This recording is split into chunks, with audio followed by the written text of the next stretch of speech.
El día de hoy vamos a tener la oportunidad de escuchar a sus propios compañeros en la revisión de este tema, que es la hipertensión arterial resistente, ¿sí? Que cada vez, como algunas otras nosologías o enfermedades, está cobrando mayor importancia, sobre todo tomando en cuenta la incidencia epidemiológica que hemos mencionado al hablar de la hipertensión, sobre todo esencial o primaria, ¿no es cierto?, o idiopática, que las hemos presentado la anterior reunión y la anterior. Muy bien. Adelante entonces, por favor, Carlos Gabriel, con la primera parte, digamos así, del tema. Bien, buenas noches. Sí se escucha, ¿no? Sí se me logra escuchar. Sí. Perfecto. ¿Están todos? Vamos a empezar con la hipertensión arterial resistente. En cuanto a la introducción, la hipertensión arterial resistente constituye un reto diagnóstico y terapéutico para todo el profesional de salud que trata a pacientes con hipertensión. Existen diversos factores que confluyen en la hipertensión arterial resistente. Entre estos tenemos la edad avanzada, también la obesidad, factores de comorbilidad como los de enfermedad renal crónica, la diabetes, los síndromes de apnea del sueño e hiponea del sueño. Asimismo, la hipertensión arterial resistente se ve favorecida por la falta de cumplimiento por parte del paciente o la inercia terapéutica a los clínicos, es decir, la subdosificación que a veces se les da a los pacientes hipertensos. En cuanto a la definición de hipertensión arterial resistente, tenemos que es aquella situación en la que no se alcanza el objetivo de control de la presión arterial de menos de 140 o a 90 milímetros de mercurio. A pesar de realizar tratamiento no farmacológico, como en los cambios de estilos de vida, y farmacológico en el uso de 3 fármacos antihipertensivos a máximas dosis utilizadas, incluyendo un diurético.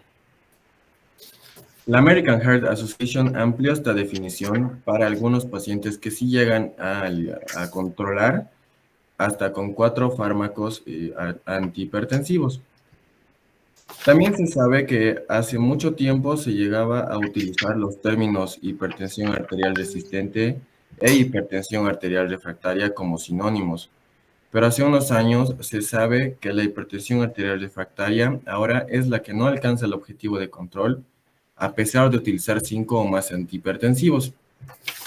Para el diagnóstico correcto de la hipertensión arterial resistente, deben excluirse algunas patologías como la pseudohipertensión, la hipertensión arterial secundaria, entre otras, ¿no? La Asociación Europea definió como el umbral de hipertensión entre 140 a 90 milímetros de mercurio. En cambio, la Sociedad Americana tiene como el umbral entre 130 y 80 milímetros de mercurio. Continuando con la prevalencia de la hipertensión arterial resistente, tenemos algunos datos como los de la encuesta nacional de nutrición, en el que dice que ha aumentado de 8.5 en 1999 y 2004 a 11.8% en 2005 hasta el 2008.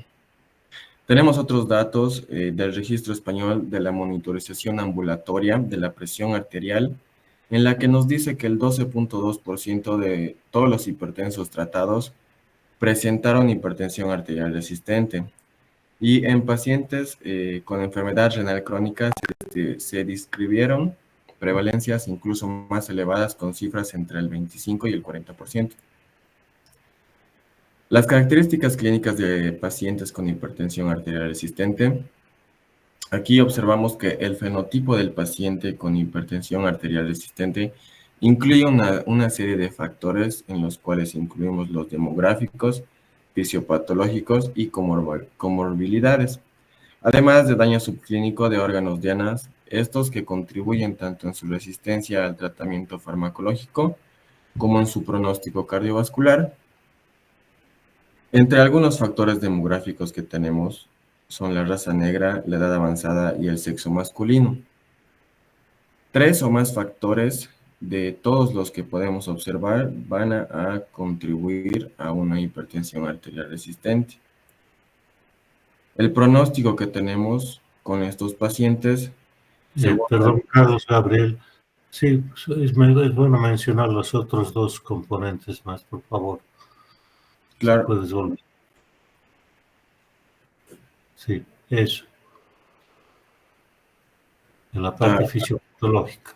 la parte fisiopatológica, donde tenemos la disfunción endotelial, la Uno, la disfunción endotelial, la distensibilidad la disminución de la distensibilidad exacto. arterial, el aumento de las resistencias periféricas y la pérdida del patrón circadiano de Doppler o de Dipper, incluyendo la hiperuricemia, el aumento de la aldosterona plasmática, la disminución de la renina plasmática y el aumento de la sensibilidad a la sal. Esos tenemos en cuanto a los factores fisiopatológicos que contribuyen a las características clínicas del paciente con hipertensión arterial resistente. Continúa. Ahora, como les mencionaba, en cuanto al pronóstico, claramente los pacientes con hipertensión arterial resistente tienen mayor probabilidad de sufrir enfermedades cardiovasculares que los que presentan hipertensión arterial controlada. Hubo un estudio retrospectivo con más de 200,000 pacientes, de los cuales los que presentaban hipertensión arterial resistente tenían un 47% de mayor de riesgo de presentar, entre los cuales se encontraron el infarto de miocardio, la insuficiencia cardíaca, el ictus e incluso la enfermedad renal crónica en un periodo de seguimiento de 4 años. También hubo otro estudio, pero ya prospectivo, con la monitorización ambulatoria de la presión arterial, del que nos muestra que el riesgo cardiovascular de los pacientes con hipertensión arterial resistente duplica al de pacientes que responden al tratamiento, lo que les mencionaba al principio. En cuanto a la evaluación del paciente con hipertensión arterial resistente, tenemos que en el diagnóstico de la hipertensión arterial resistente hay que descartar aquellas situaciones que favorezcan la pseudoresistencia. Entre los que cabe destacar es el incumplimiento terapéutico por parte del paciente. En este punto tenemos que medir la capacidad que tiene el paciente de cumplir con una terapia. Aquí el paciente tiene que tener una adherencia al cumplimiento y luego una persistencia para que posteriormente pueda controlarlo. El fenómeno de bata blanca, en el que podemos observar cifras tensionales elevadas, pero en el consultorio de donde un paciente hipertenso fuera de este presenta cifras normales. Una técnica inadecuada de medida de la presión arterial puede influir también, ya que ahora tenemos medidores automáticos en los que disminuyen el sesgo del personal de salud para lo que es la medida de la presión arterial, la pseudohipertensión y la inercia clínica y terapéutica por parte de los médicos que generalmente o a veces en ocasiones recetan subdosificaciones de algunos medicamentos o hacen combinaciones de estos que no ejercen una sinergia para el correcto tratamiento de la hipertensión arterial resistente.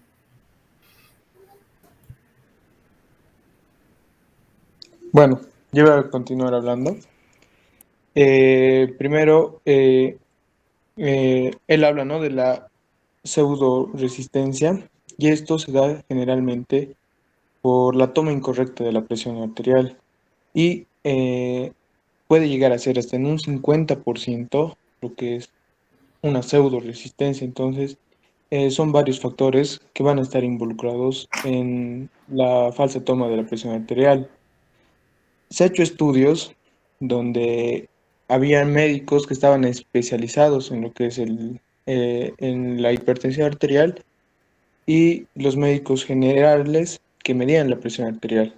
Entonces, eh, en los médicos especializados han medido la presión sistólica y la diastólica ha sido de 171/92, dicen, en pacientes con una hipertensión arterial resistente. Sin embargo, los no especialistas, ah, la presión que han medido en general ha sido 159/89. Entonces había una diferencia de 12 y 13 milímetros de mercurio que esta puede llegar a ser significativa porque diagnostican la hipertensión arterial resistente. Sin embargo, cuando hay pseudo resistencia, los médicos especialistas han llegado a medir 129/75, no presentaban una hipertensión arterial resistente. Sin embargo, los que no eran especialistas han tomado 155/85. Por lo tanto, cometían muchos errores y esto se va a deber a factores relacionados con el observador. Puede ser que haya una falta de concentración del personal médico, dificultad de la auscultación o mala interpretación de los ruidos de Korotov o problemas visuales o auditivos, ¿no? También va a estar relacionado con los dispositivos, que fallas en el tensiómetro, aparte de que hay que calibrarlo esto. Entonces son problemas técnicos, ¿no?, del dispositivo. Después, relacionados con la metodología, se dice que hay que medir al principio, mediante la consulta y al finalizarlo. Entonces, la forma en que lo mides. Y acá en el dibujo te muestra, ¿no?, cómo hay que tomar al paciente. Tiene que estar espalda bien apoyada, no debe cruzar las piernas, apoyar los pies, tiene que tener una manga holgada y el manguito a la altura del corazón a 2 centímetros del pie del codo y una palma apoyada. Entonces el paciente tiene que estar sentado, confortable, en ambiente tranquilo, 5 minutos de reposo. Esto para no llegar a un mal diagnóstico, ¿no?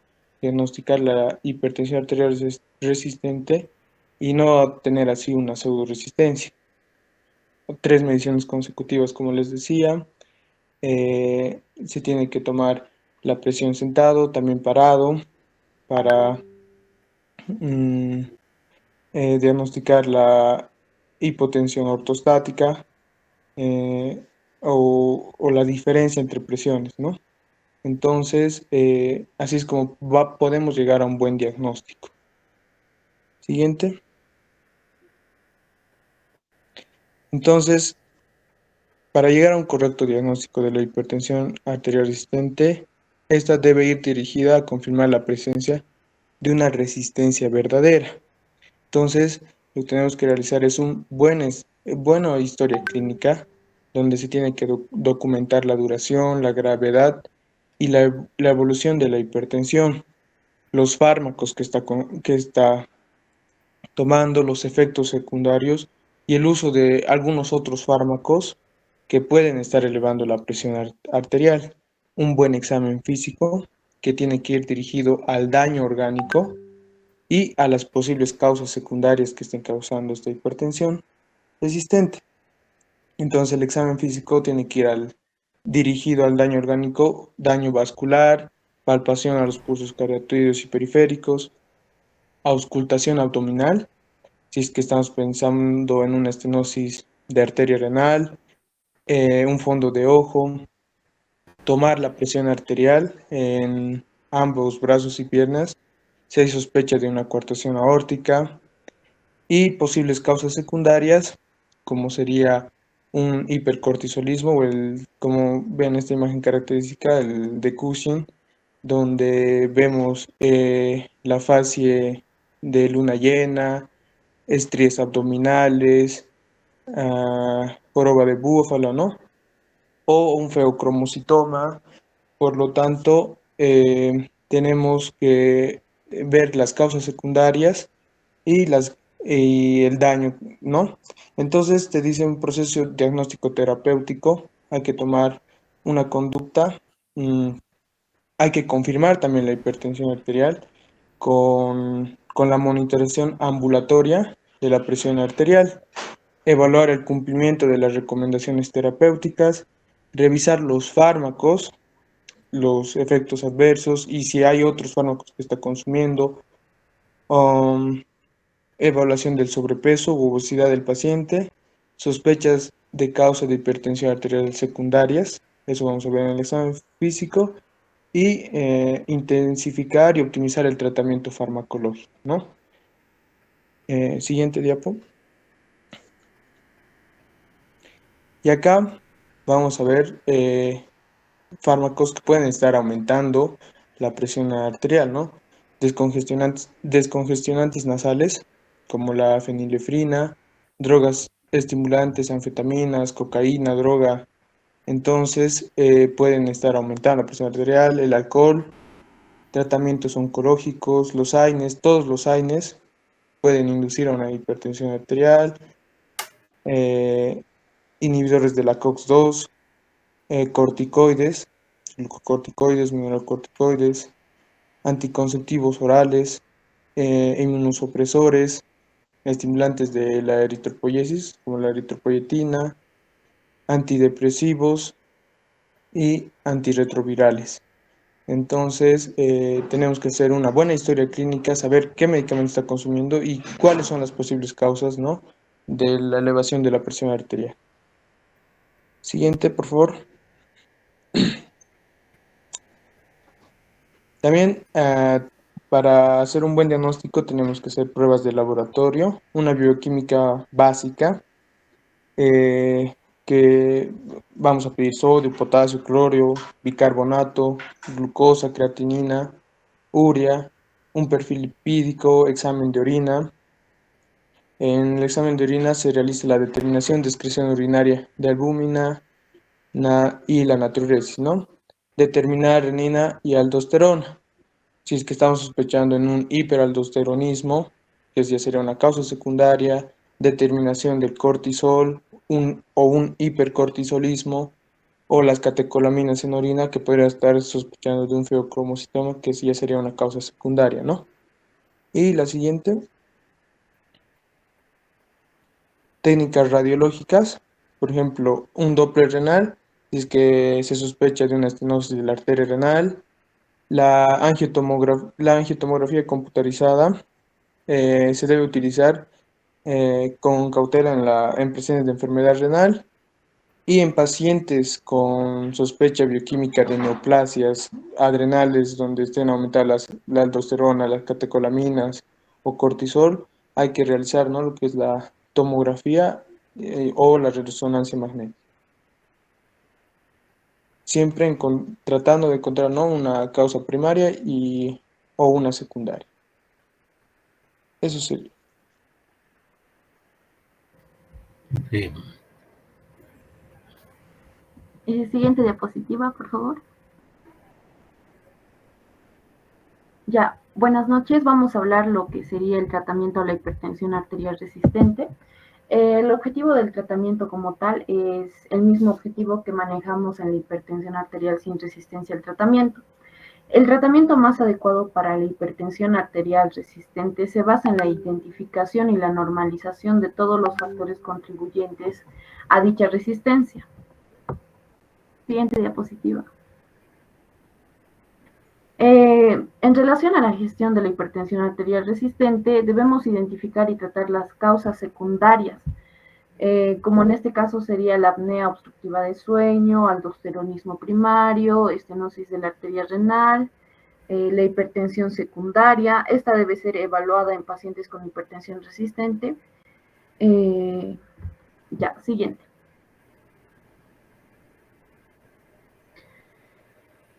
Vamos a manejar lo que vendría a ser el tratamiento de la hipertensión arterial resistente en base a lo farmacológico y lo no farmacológico.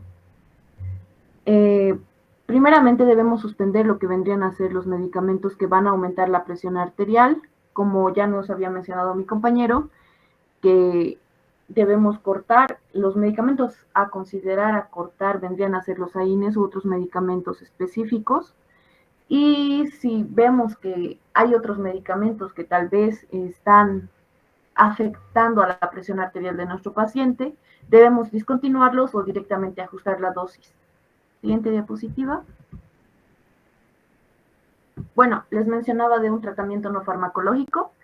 Estos se basan principalmente en los cambios del estilo de vida, los cuales van a constituir un pilar muy fundamental en el tratamiento antihipertensivo, y su efecto sobre la presión arterial ha sido demostrado en forma fehaciente en diferentes estudios que se han realizado. Se ha postulado que la obesidad, la inactividad física, el hábito de fumar, el consumo de alcohol en exceso, la no adherencia a la dieta DASH, la cual es una dieta que se emplea en pacientes que tienen hipertensión arterial, y el objetivo de esta es reducir la presión arterial como tal, en la cual nos vamos a basar en que debe haber una reducción del sodio, que recomienda un consumo máximo de 2.300 miligramos de sodio al día, pero en los pacientes con hipertensión se sugiere una ingesta aún más baja, alrededor de los 1.500 gramos día. Y con esto vamos a ayudar a reducir lo que vendría a ser la presión arterial. También nos recomienda, como parte de la dieta y el cambio del estilo de vida, un aumento de potasio, magnesio y calcio. Estos nutrientes que se encuentran en diferentes verduras, frutas, en productos lácteos, bajos en grasa y algunos frutos secos, son cruciales para regular lo que vendría a ser la presión arterial. También la dieta DASH está en relación al consumo de alimentos ricos en fibra, como vendrían a ser las frutas, las verduras y granos. También se basa en las proteínas magras. Se recomienda a los pacientes consumir fuentes de proteínas magras, como vendrían a ser pescado, pollo, legumbres, frutos secos, carnes rojas. También debe consumir grasas saludables para fomentar el consumo de lo que vendrían a ser las grasas saludables. Debemos presentar diferentes opciones, como vendría a ser el aceite de oliva, aguacates, frutos secos, como vendrían a ser las almendras, y limitar lo que son las grasas saturadas y las grasas trans. Y se hace el control de lo que vendría a ser el peso. Esto es muy beneficioso para la salud, ya que logramos disminuir lo que vendría a ser la presión arterial. Con la reducción del peso vamos a tratar de disminuir lo que vendría a ser lo que vendría a ser la cantidad de la presión arterial de nuestro paciente. También se les recomienda lo que vendría a ser la actividad física, los aeróbicos, el ejercicio dinámico, los ejercicios isométricos. Hay diferentes datos relevantes que debemos tomar en cuenta en relación a las medidas no farmacológicas de la hipertensión arterial resistente, y se resumen en diferentes puntos. Debemos tomar diferentes estudios poblacionales que muestran que los pacientes deben tener un índice de masa corporal menor a 30, que deben realizar ejercicios aeróbicos, como les mencionaba, como herramienta no farmacológica, y esto tiene un sustento muy importante en la literatura de la última década. En los pacientes con hipertensión arterial resistente son muy importantes las caminatas de mínimo 30 minutos realizadas 3 veces por semana durante un periodo de 8 a 12 semanas, y esto se asocia a un descenso de la presión arterial sistólica y de la presión arterial diastólica. Se debe recomendar la realización de ejercicio supervisado, desalentando a nuestros pacientes que hagan ejercicios vigorosos o exclusivamente isométricos. La progresión de la intensidad de los ejercicios aeróbicos debe ser gradual, con el fin de asegurar la adherencia y evitar injurias musculares y articulares. También se desaconseja a los pacientes los ejercicios puramente isométricos y vigorosos, como les decía, y debemos tener la presión arterial controlada, que va de una presión arterial sistólica de 220 milímetros de mercurio y una presión diastólica de 105 o menor a 105 milímetros de mercurio durante el ejercicio. Siguiente diapositiva, por favor. Debemos considerar también factores como la medicación. Debemos verificar siempre la adherencia, que nuestro paciente tome los medicamentos los cuales le hemos indicado y que los tome a la hora que se le ha indicado. Debemos evaluar si es que nuestro paciente tiene algunas comorbilidades, si tiene alguna otra enfermedad aparte de la hipertensión arterial y si estas realizan interacciones medicamentosas que puedan perjudicar a nuestro paciente. También se debe realizar lo que es la monitorización regular de la presión arterial para ver si nuestro paciente ha mejorado, ha empeorado o se ha mantenido como ha llegado, para ver si podemos hacer una modificación del tratamiento farmacológico que estamos empleando. Y si es que tuviera tal vez alguna interacción medicamentosa, ajustar el tratamiento según los resultados. Siguiente diapositiva. Se hace un enfoque gradual de la terapia farmacológica. Se realiza un cambio a un diurético más potente si es necesario y en este caso se utilizan los diuréticos tiazídicos. Se recomienda cambiar a la clortalidona o indapamida en pacientes que tienen una tasa de filtrado glomerular mayor o igual a 30 ml minuto, 173 metros cuadrados, que están tomando hidroclorotiazida. También se pueden emplear lo que vendrían a ser los diuréticos de ASA en pacientes con tasa de filtrado glomerular menor a 30 ml minuto, 173 metros cuadrados, y se sugiere cambiar, como les mencionaba, a los diuréticos de ASA o intensificar la dosis de uno ya existente si no hay signos de hipovolemia. Siguiente diapositiva. También podemos ver o agregar lo que vendría a ser un antagonista del receptor de mineralocorticoides si este es necesario, como vendría a ser la espironolactona o la epleronona, los cuales son recomendados para pacientes con hipertensión arterial resistente y depresión arterial no controlada, a pesar de una terapia diurética potente. Y estas pueden ser alternativas como la amilorida o el triamtereno, que pueden ser usadas si no se puede utilizar lo que vendría a ser la espironolactona o la epleronona. Siguiente diapositiva, por favor. Bueno, hay diferentes recomendaciones para optimizar lo que vendría a ser la pauta del tratamiento farmacológico de la hipertensión arterial resistente. Primeramente debemos facilitar el cumplimiento del tratamiento al paciente, no sobrecargándolo con muchos medicamentos, primeramente para que haya una buena adherencia al tratamiento y veamos resultados. También debemos utilizar las pautas sencillas. Si se puede, debemos crear dosis únicas diarias. También debemos concientizar al paciente de la importancia del tratamiento y qué pasaría si es que este no lo cumple. Debemos favorecer la confianza que tenemos con el paciente para que nos diga si es que está siguiendo el tratamiento al pie de la letra, si ha tenido alguna complicación, tal vez alguna alergia, o tal vez no le está haciendo bien, o si ha mejorado. Debemos utilizar los fármacos mejor tolerados por el paciente, como les decía. Debemos hacer un seguimiento a cada paciente para ver si el tratamiento está funcionando. También podemos aumentar la dosis en caso de que el tratamiento que ya hemos dado no esté funcionando y combinar con otros fármacos cuando sea preciso. Debemos facilitar el uso de combinaciones de fármacos en un solo comprimido, si es posible, como les decía, para mejorar la adherencia al tratamiento, y utilizar combinaciones sinérgicas. Y también priorizar lo que vendrían a ser visitas periódicas, no muy separadas en el tiempo. Siguiente diapositiva, por favor. Bueno, hay diferentes terapias avanzadas que se consideran para el tratamiento de lo que vendría a ser la hipertensión arterial resistente, las cuales se consideran como terapias invasivas en sí. En los últimos años se han desarrollado una serie de procedimientos invasivos en el tratamiento de la hipertensión arterial resistente, y estos se encuentran en diferentes etapas de desarrollo, todavía están en investigación, y esta utilización de estas terapias de investigación todavía es limitada por diferentes motivos, en base fundamentalmente a los costos, a la falta de definición clara de cuáles son los diferentes fenotipos de la hipertensión arterial resistente. Y también se siguen haciendo estudios para ver si se pueden obtener mayores beneficios de utilización de estas técnicas. Y entre ellas, la que destaca más, se podría decir, es la ablación de la denervación renal.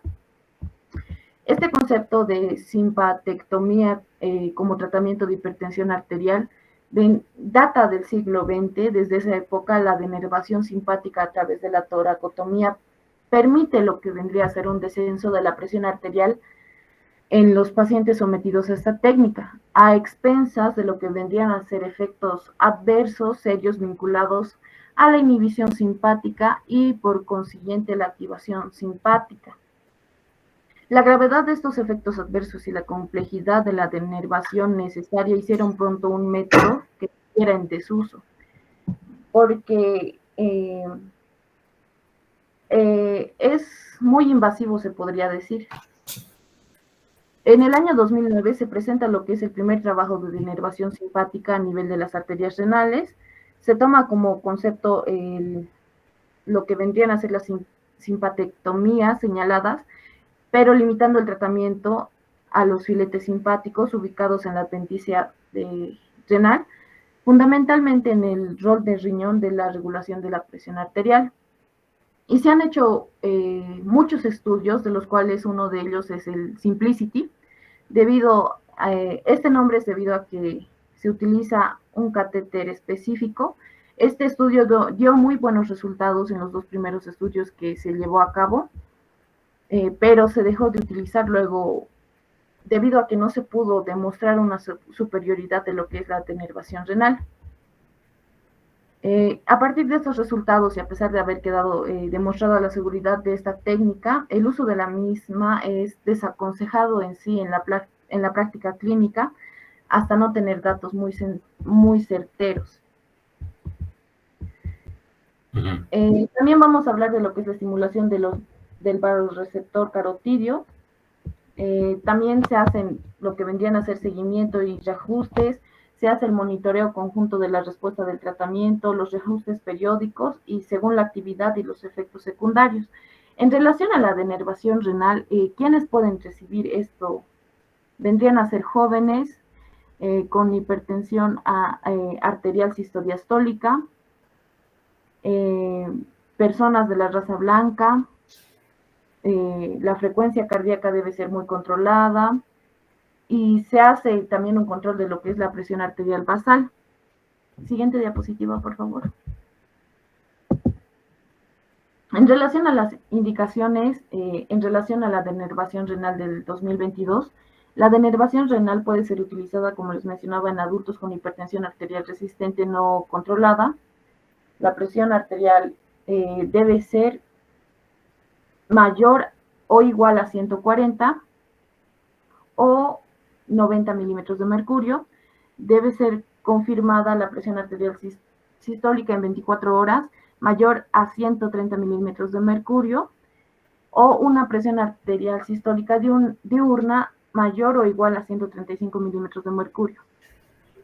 Estos van a ser tratados con más de 3 drogas antihipertensivas y el filtrado glomerular es mayor o igual a 40 milímetros minuto, 173 metros cuadrados. La denervación renal puede resultar una opción terapéutica en pacientes que no toleran diferentes drogas antihipertensivas a largo plazo y también en pacientes que expresen su preferencia por la denervación renal luego de un adecuado proceso de decisión.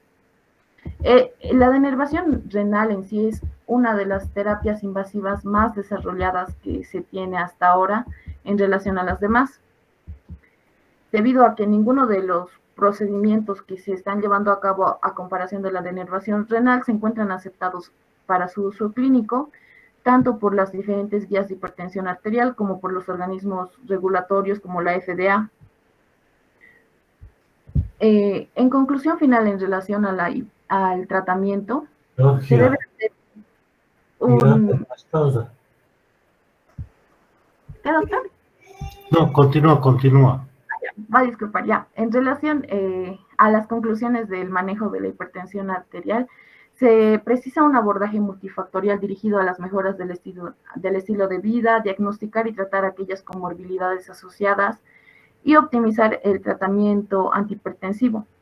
La MAPA aporta información de gran relevancia tanto en el diagnóstico como el tratamiento de hipertensión arterial resistente, y es muy importante evaluar lo que vendría a ser el cumplimiento del tratamiento e intentar simplificar mediante el uso de combinaciones de fármacos antihipertensivos en uno mismo, debido a que esto facilita al paciente una buena adherencia y a que cumple el tratamiento y así poder controlar mejor lo que vendría a ser la presión arterial resistente.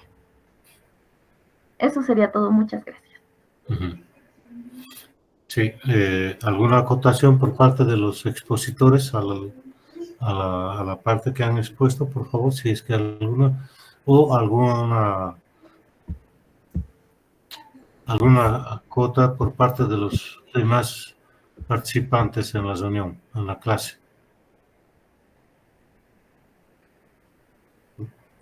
Bien, nada más que felicitar a sus compañeros porque han hecho un resumen bastante claro, digamos así, conciso de lo que es el manejo de la hipertensión arterial resistente, y como ustedes se han podido dar cuenta, el diagnóstico de esta resistencia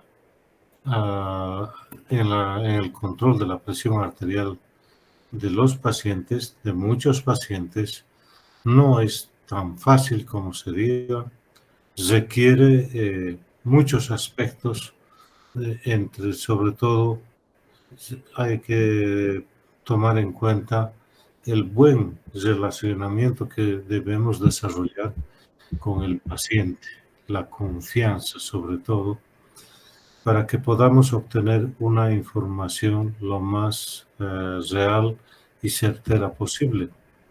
Evidentemente, el paciente con ese componente de no apego al tratamiento, no concientizarse bien sobre el problema de la hipertensión y las consecuencias de un tratamiento no controlado, se hacen básicos en este tipo de pacientes, al igual que el cumplimiento, ¿no es cierto?, del horario, de las dosis, lo que está enfocado en todo aquello que se llama el cambio del estilo de vida, o sea, la actividad física, las dietas restringidas en sal, evitar el sobrepeso, la actividad física, el consumo de tabaco, de alcohol.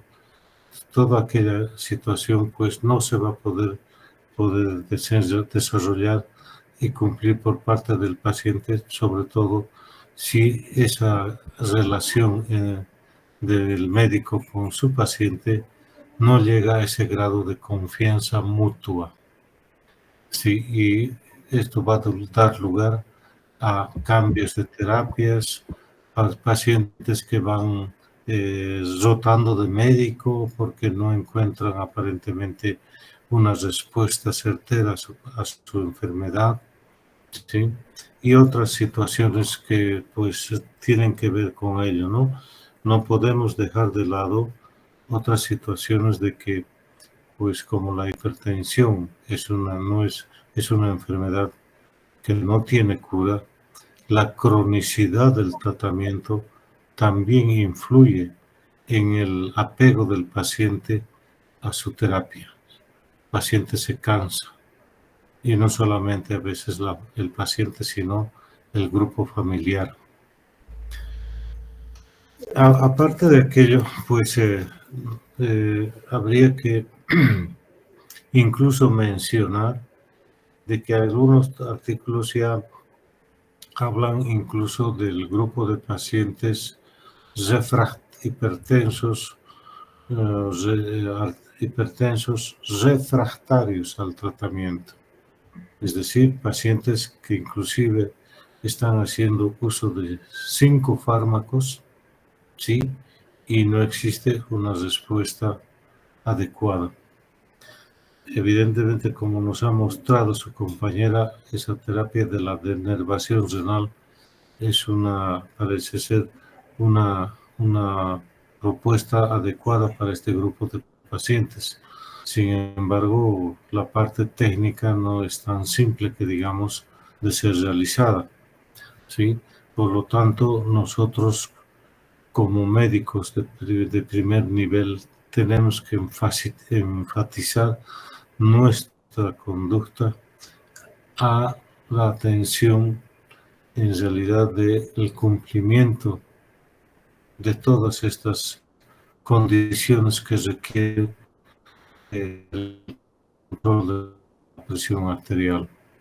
Existen algunas situaciones que evidentemente ponen en duda a veces la efectividad del tratamiento, inclusive si se han dado cuenta, y su compañero lo ha resaltado muy bien, el hecho de que debemos saber medir la presión arterial en las condiciones más indicadas, o sea, de cumplimiento adecuado de todo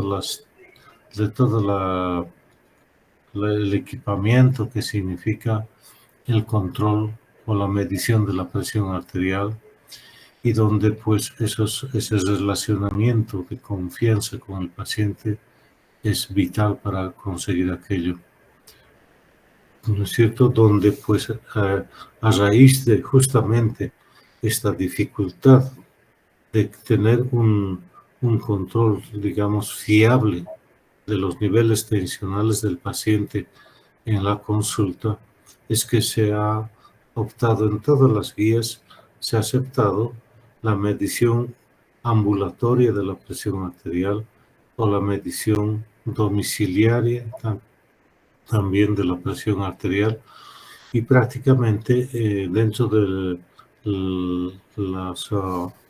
los puntos que condicionan el diagnóstico de hipertensión resistente está la estadística o los datos que se han tomado en estas mediciones por estas dos herramientas, que es la medición ambulatoria o la medición domiciliaria, que se llama también, de estos pacientes. También es necesario que se ponga en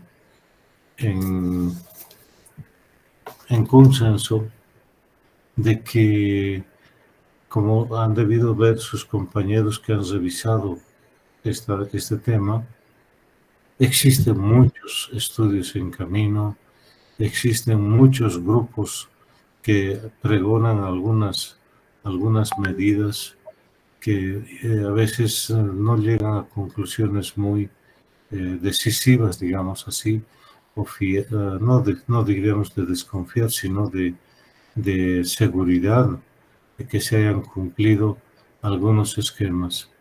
Y básicamente eso se refleja en la estadística, en la epidemiología. Si se han fijado ustedes, diferentes consensos o escuelas, como es la americana, la europea, y algunos estudios de algunos centros de algunos lugares, dan márgenes, o sea, de epidemiológicos bastante diferentes en cuanto al grupo de pacientes con hipertensión arterial resistente. Algunos van desde un 12% hasta casi el 40%, ¿no? Dependiendo mucho de las condiciones en las cuales se hayan tomado esas valoraciones o mediciones de la presión arterial. Evidentemente, hay grupos ya conocidos que van a ser los más predispuestos a desarrollar este tipo de hipertensión, que sus compañeros los han mencionado claramente, como los obesos, los pacientes que tienen este síndrome de la hipoapnea del sueño, los diabéticos, los dislipidémicos, los pacientes que tienen inactividad física sobre todo, ¿no? Entonces son condiciones que a veces no son fáciles de poder revertir con el paciente a la hora de la verdad, por limitaciones de tiempo, porque primero está mantener sus horarios de trabajo, etcétera, etcétera, que hacen que el paciente no pueda cumplir con todos estos requisitos para un mejor control de su presión arterial. Nada más quería un poquito, no sé si reforzar o quería mencionar a sus compañeros en cuanto hace a la fisiopatología de esta hipertensión resistente en base a esos dos diagramas que se ha revisado. Por favor, Gabriel, la figura 1 sobre todo. Enseguida, doctor. Esta es en realidad al papel fisiopatológico tan importante de lo que es el sistema renina-angiotensina y su activación por parte de inclusive participación a veces directa de la misma aldosterona. Hay una característica que lo mencionan estos reportes epidemiológicos, como el hecho de que no aparentemente, sino que en realidad los pacientes mayores de 60, 70 años de edad, los pacientes diabéticos, los pacientes obesos, tendrían una mayor sensibilidad y respuesta a la sal, una respuesta exagerada. Y cuando se ha ido a analizar el fondo de esta situación, justamente era la sobreproducción, digamos así, de la producción por parte de las suprarrenales en lo que hace a la producción de los mineralocorticoides, ¿no es cierto? En este caso hablamos sobre todo de la aldosterona. Y aquí claramente nos estamos mostrando el papel fisiopatológico que desempeña, que tiene responsabilidad la aldosterona en este tipo de pacientes hipertensos.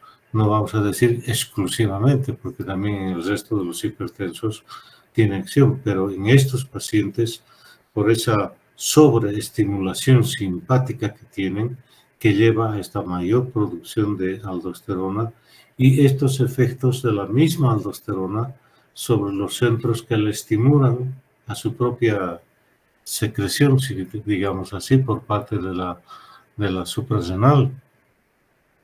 Y ahí vemos, por ejemplo, a nivel renal los efectos de la aldosterona, ¿sí?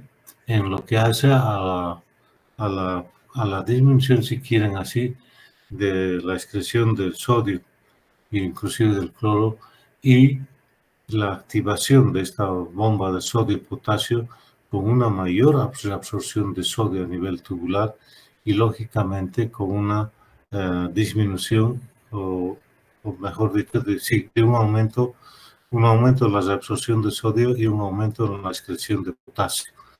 ¿Sí? Retención de sodio y líquido, sobrecarga de volumen.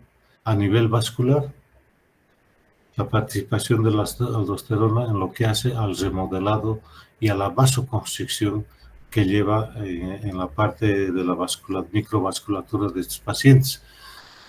Consecuencia, aumento de la resistencia vascular sistémica. Y a nivel del mismo sistema nervioso central, ¿sí? A través, como dice ahí, de los receptores de mineralocorticoides a nivel del cerebro, del encéfalo sobre todo, POX y demás, con una respuesta, digamos, sobreestimulada del sistema nervioso simpático, ¿sí? Y lógicamente la cadena que sigue a ello, ¿no? La activación en cuanto hace a mayor liberación o producción de la renina a nivel del aparato glomerular y lógicamente el empezar de la activación de la angiotensina 1 a 2 y hasta conseguir el efecto sobre los receptores AT1 y AT2 donde actúa la angiotensina 2. Otro diagrama, por favor, si es posible, Carlos.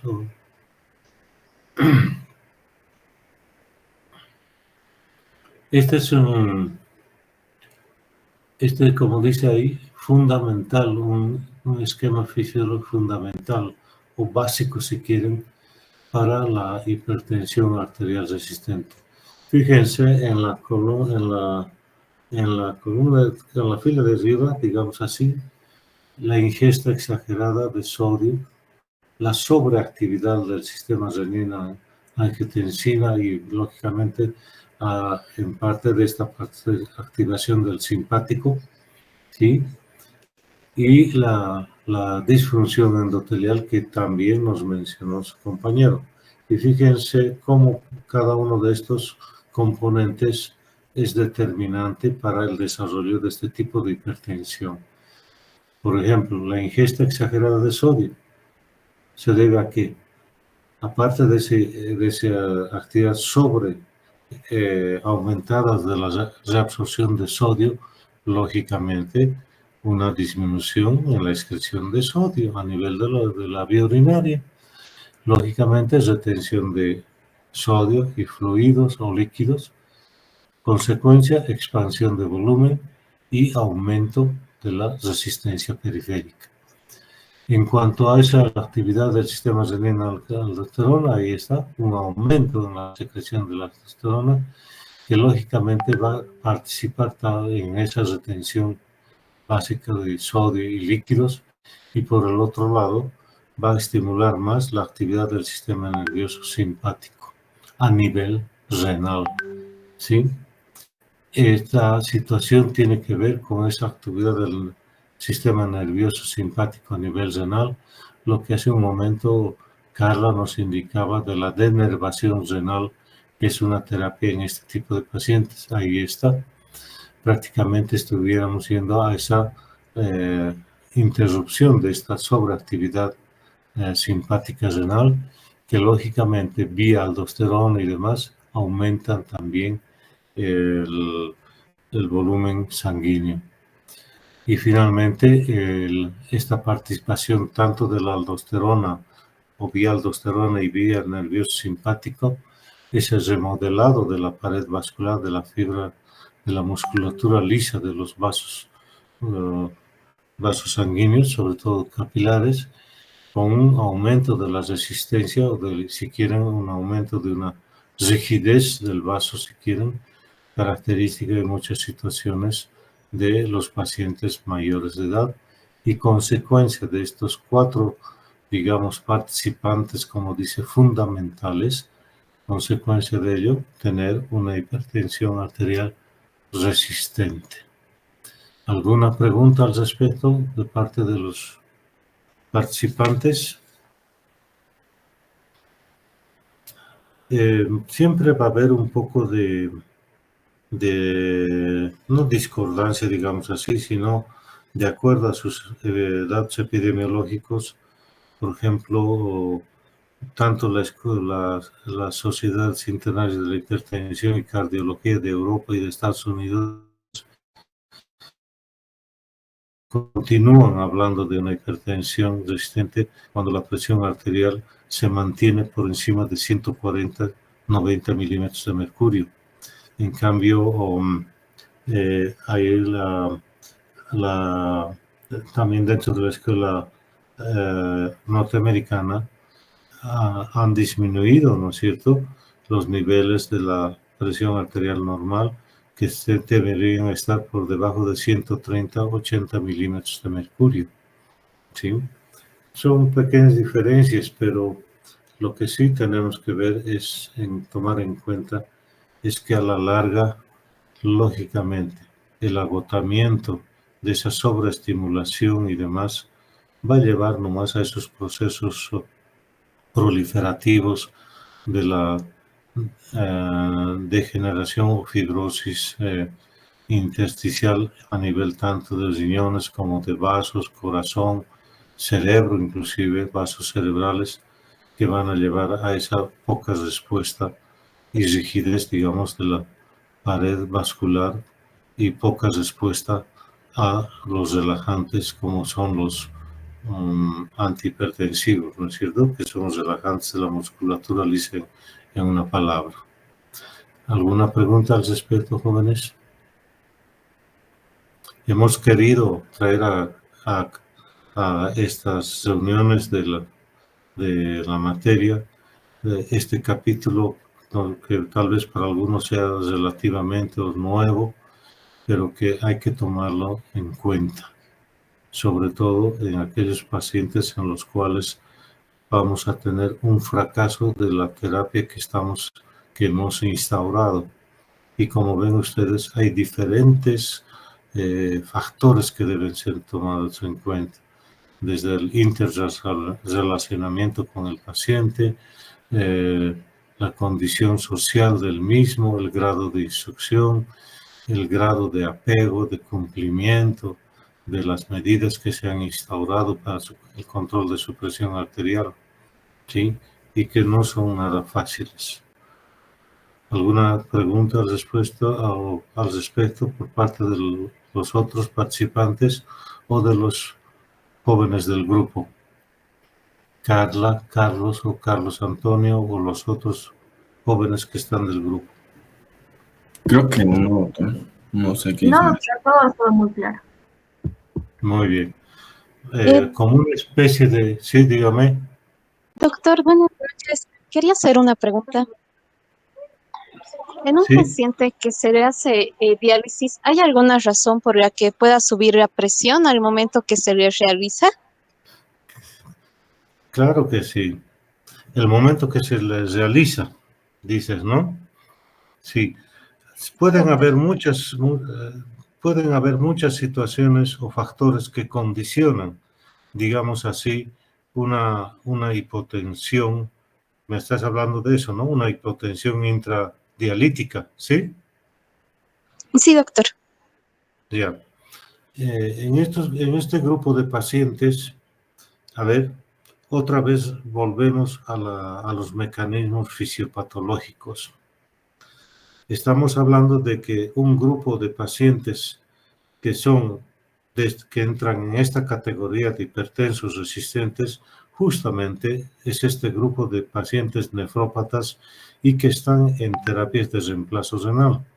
Y hay muchos mecanismos que podemos tomar en cuenta. En primer lugar, lógicamente, la sobreactividad simpática que tienen muchos de ellos, ¿sí? Y que ante una respuesta muy rápida, por ejemplo, un ultrafiltrado muy precoz en las primeras media hora, sobre todo de iniciar el proceso de la sesión de hemodiálisis, puede conllevar a una respuesta en parte por una especie de relajación, digamos así, o también por la disminución del volumen plasmático en estos pacientes que sabemos, muchos de ellos a veces son bastante depletados en el volumen intravascular.